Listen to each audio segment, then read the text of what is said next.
Hey guys, a question I get and something that's often misunderstood in the tax world is what's the difference between a deduction and a credit?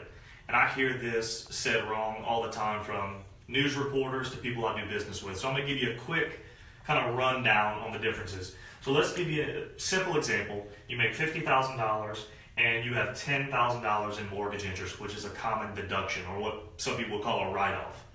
A write-off or a deduction only saves you the amount of the tax bracket you're in, your marginal tax rate. So if you have a $10,000 deduction, which would bring your taxable income down to $40,000, your tax on $40,000 at 15% is $6,000. So the $10,000 deduction has not saved you $10,000, it saved you $1,500. The deduction times the tax rate. Okay. Let's stop there and let's contrast that with a credit. A tax credit is a dollar for dollar reduction of your taxes, not a dollar for dollar reduction of your taxable income.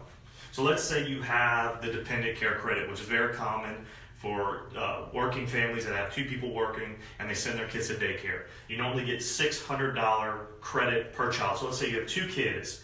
You're going to get a $1,200 reduction off of your taxes. So in our example, we started with $50,000, we worked our way down to $40,000 of income at 15%, $6,000 of tax. If we had a tax credit, that would then reduce the tax we owe dollar for dollar by the amount of the credit.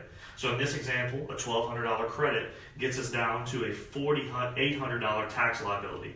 So this is just a really simple example of how a deduction, which is a reduction of your income and then applied to a tax rate, saves you, versus how a tax credit saves you money.